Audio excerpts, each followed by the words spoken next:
So in this video, we're going to talk about our different types of notations we can give for solutions. And mainly we're going to focus on what we call interval notation. And so from this interval notation, we're going to be able to go through our different inequality notations and they're built from the inequalities.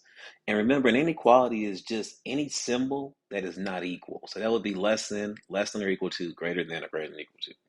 And so we'll start off with something like this, with the inequality that says x is in between a and b. What this means right here, this is less than, but it means x, when you read it this way, we always want to read x first. So this is really saying that x is greater than a and less than b. And the way we write this now is we're going to say that this is this symbol here. Anytime you see this symbol or this symbol, it means to exclude. And exclusion in terms of intervals is the parentheses. So we're going to write this as a to b like this. And then we have this thing that's called set notation. Set notation is just where you say, using the brace x, and you use this vertical bar, which means such that x is in between, or in this case, you just take whatever you wrote right here and just write it here again. And this is read as x such that x is in between a and b. And then the graph is just a number line, where we're going to draw on a number line. And on a number line, exclusion means to have open circles. So you have the value a, you have the value b, open circle, and you're in between it, just like this. And so for the next one, the only thing that's different about it is that you have the equal sign underneath them. And so that equal sign literally means to include. So when we show include, the interval looks like this with the actual brackets. And we also have, for an inclusion in terms of the graph, we're going to have a closed circle now. And that's only when you see the signs less than or equal or greater than or equal, because you have the equal part underneath, which means you can include the boundary. So for here we have a to b. And here we have x such that x is in between a and b, where it can equal a or b this time. And then the number line looks like this. You have a, you have b. You're going to put closed circles, because that means you can include those values, and you're in between. And now look, they're changing some of the things up. This says include a, but exclude b. So when we do this, we're going to include a and exclude b.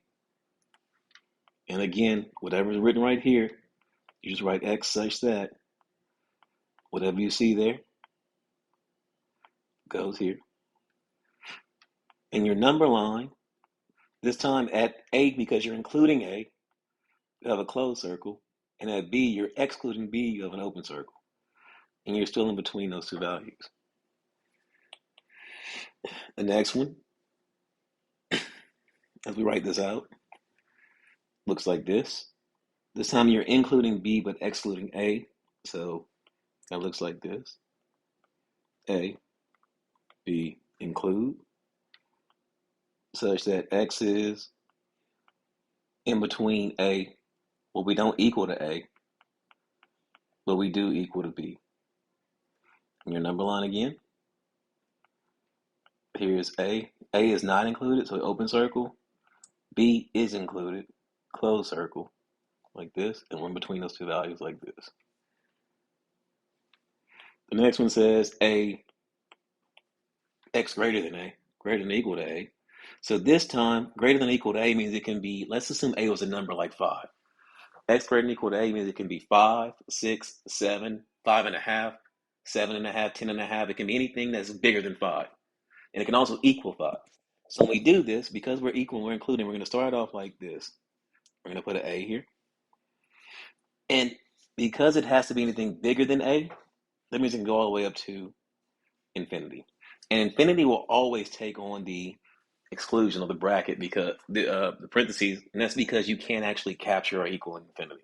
It goes on forever. And so when we write this, this is just x such that x is greater than or equal to a. And on the number line, it looks just like this. You have the value a. You're going to close circle, include it, shade it all the way to the right to the arrow. The arrow means you're going to infinity.